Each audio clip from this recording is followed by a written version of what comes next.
Hey guys, welcome back to SJ Games Live. I'm Hunter, and I'm here to talk a little bit more about the Munchkin Collectible Card Game. If you remember last week, we went through a little bit of first, second turn of the game via the starters. This week we're going to do something a little bit different. We have what's called the Munchkin Collectible Card Game Demo Deck, which is kind of an all-in-one deck that just takes you through 2 turns of the game, and it's about mid-game. So you get a sense of how the game plays out over turns like 3 and 4 of a game rather than 1 and 2.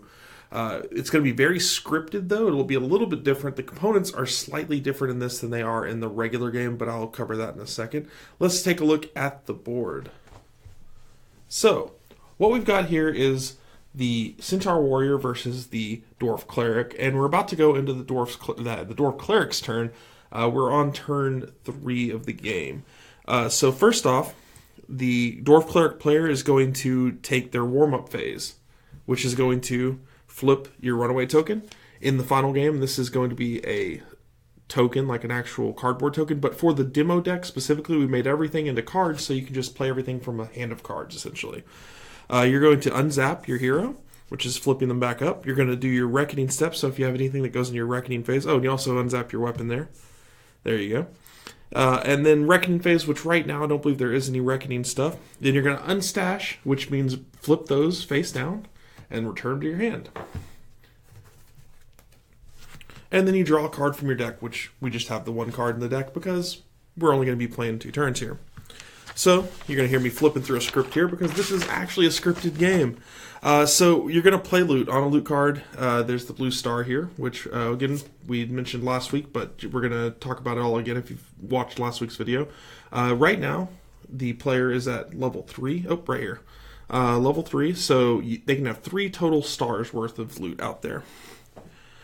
So you're going to play the 11-foot pole, which you did. Now we're going to play a location card, which we didn't get to talk about a lot last week. So let's play that out. That is the land. If you've played other CCGs, you may recognize land cards, but this is a little bit different. This one affects both players. Right now, it's not going to affect us this turn because that happens during each hero's reckoning step, and since our reckoning step's already passed, that won't trigger this turn. But it will come to play during my reckoning step next turn. So now you're going to start a fight with the warrior, or start a fight with your character to my character. So you're going to commit the Budget Sasquatch. If you remember, that Budget Sasquatch was in the stash, and I know they have the Budget Sasquatch. Normally in a game, this would be a bluff, but since we're taking it through a scripted demo, I obviously know what my opponent is playing here. So, you're going to put 3 gold next to that monster. Now, I decide I'm going to commit a weapon to this fight, so I'm going to commit the Chainsaw of Bloody Dismemberment. When you commit a weapon, it's going to zap sideways. Okay, now you check for cheating, which means, if you will, ta-da! So we have the Budget Sasquatch. It's a monster card. Awesome. So that's good. If it wasn't a monster card, we'd immediately know that Ariel was cheating. But she's not, at least in that regard.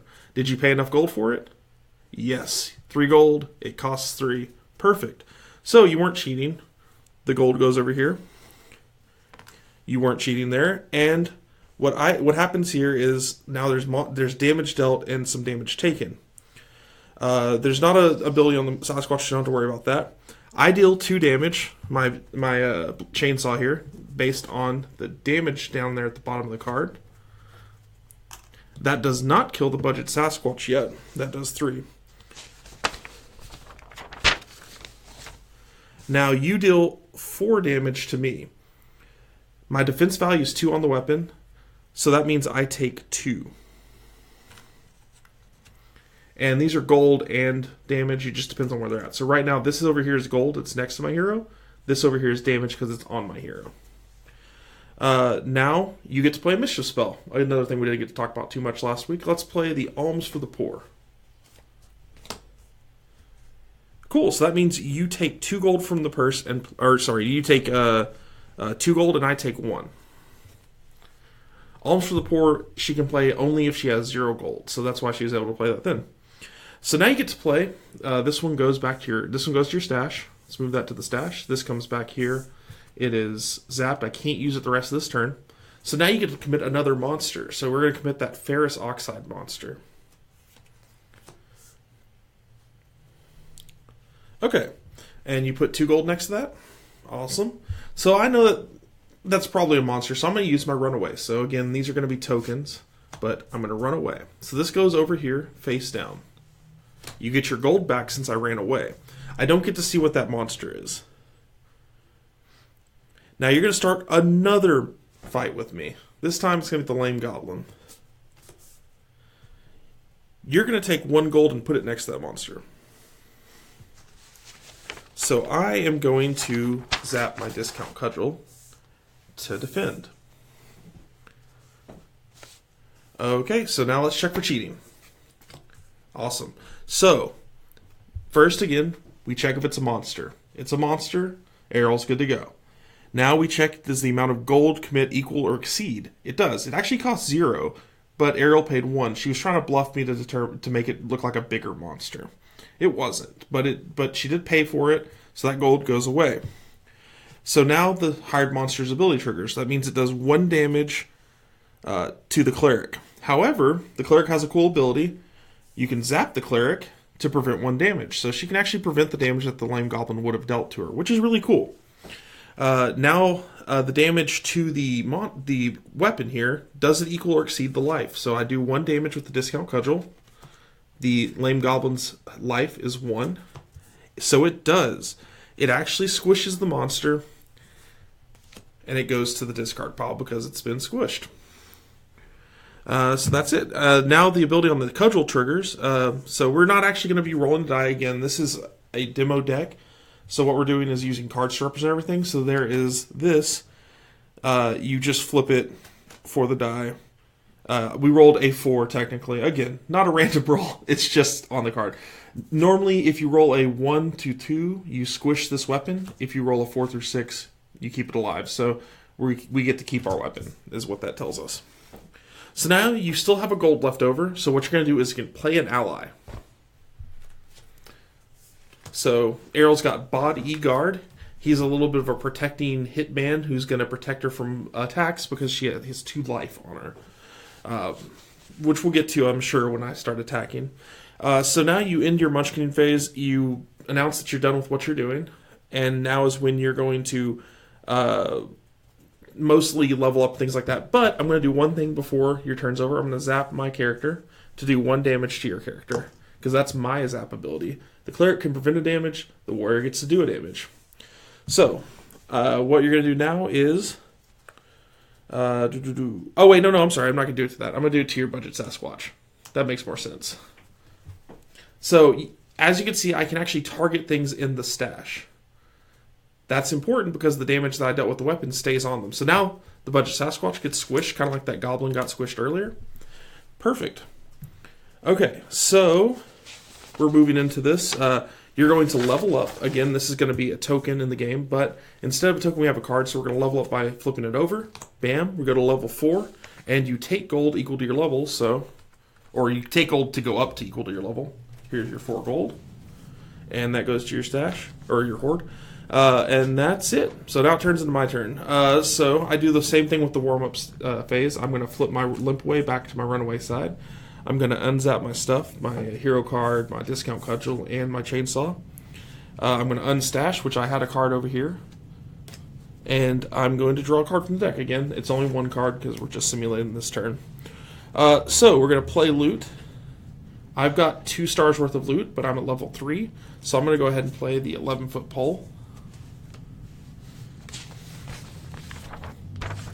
And I'm actually going to play a discount cudgel as well, because discount cudgel has a 0 star. I can play more than one of them. Now we're going to play our own land. And I did miss one thing actually, even in the scripted part, the land. I always miss those lands. During our reckoning step, when we were unzapping everything, that phase, we actually got to get an additional gold from your land. So your land actually helps both of us. I'm going to play my own location, the Inhumane Society. Reduce the cost of committed monsters by 1. That means monsters for both of us cost 1 less to play, which is really cool. It makes everything cheaper, and your land gives us more gold to play monsters with, so it gets really aggressive. So now we're going to start a fight. Let's see, what do we want to play? I'm going to play this, And since I'm running the demo, I don't have to tell you what it is. It's a Hydrax, though. I am going to tell you. So you do 5. So you would think in this situation I'm hiring something pretty big, right? So what you're going to do, you're going to put the chainsaw, you're going to commit a few things. So it's going to be the chainsaw, the 11-foot pole, and bodyguard. So everything's going in on this fight, right? Because I've got something huge. Now we check for cheating. I flip this over. Is it a monster? It's not. It's a loot weapon. That means I am cheating. So that means I'm going to take 1 damage because I was caught cheating. The Hydrax goes to my stash. Face down. But all my gold comes back, which is awesome. I get all my gold back. The catch here is that all your zapped allies and weapons go back zapped. So you can't use them for the rest of this round. So we're going to try another fight here. I'm going to place this with 4 gold. Now this is probably going to be a monster. It is going to be a monster, so you're going to go ahead and run away from that. And we're going to put this in the stash over here, face down. And I get my gold back because you ran away. So we're going to do one more here. I'm going to do this face with 1 gold on it. So you could run away from this if you had a runaway token, but you have a limp away. What that means is that you can still run away, but you would take 2 damage to do it. So what you're going to do is you're going to limp away by taking 2 damage to your character. So it has the same effect as running away. It goes over to my stash face down. I get the gold back. And unfortunately, I'm out of cards. So I'm going to go ahead and zap my hero card to do 1 damage to your cleric. Since your cleric's zapped already, you can't prevent the damage. So I'll do the same thing. I'll level up here. I'll go to level 4. I already have gold here, so I don't actually get to get more gold. I would normally go up to my gold value, but there's no gold added at this point. And that's the end of the demo.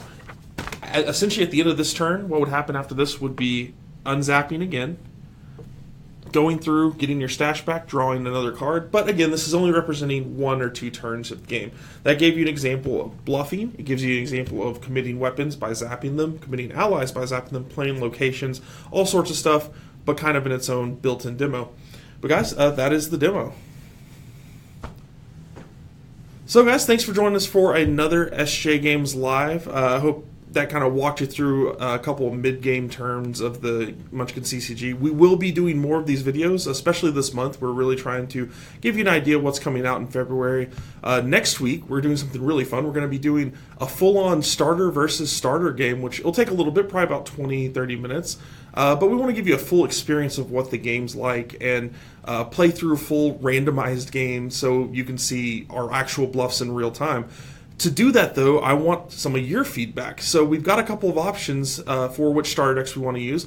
There are a few different pairings. You can choose either the warrior versus the ranger, the cleric versus the thief, or the wizard versus the bard. Vote in the comments below. We'd like to see what you want to see, and then whichever one wins, we'll play those next week. As well as that, we got a few other things to talk about. The Conspiracy Theory Kickstarter, if you've been following us on Kickstarter, just funded, so we're really excited about that. If you want to back that, we also have the link in the description below.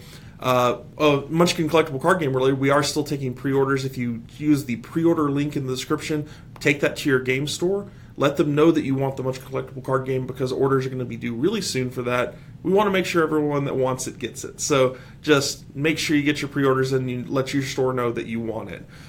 We also have some friends of ours doing a Kickstarter. We've got the Munchkin Pathfinder. We do Munchkin Pathfinder with Paizo. They're actually doing Starfinder. It's the space version of their game. There are Starfinder miniatures on Kickstarter right now, so you can check that out as well. We got the link below. And we have one more Kickstarter adjacent announcement. The Ogre video game launched today on Steam, so you can actually buy that right now. It's one of our stretch goals from one of our very first Kickstarter, actually, Ogre Designers Edition. So Auroch did a very great job with that game. It's really fun. We're also running a contest for that, so check out that update as well. But you can get that on Steam right now and play it and share some experiences. You might be able to win a copy of the board game. But guys, thank you for joining us. I know there's a lot of announcements, but vote below for which starter deck you want us to use next week for SJ Games Live.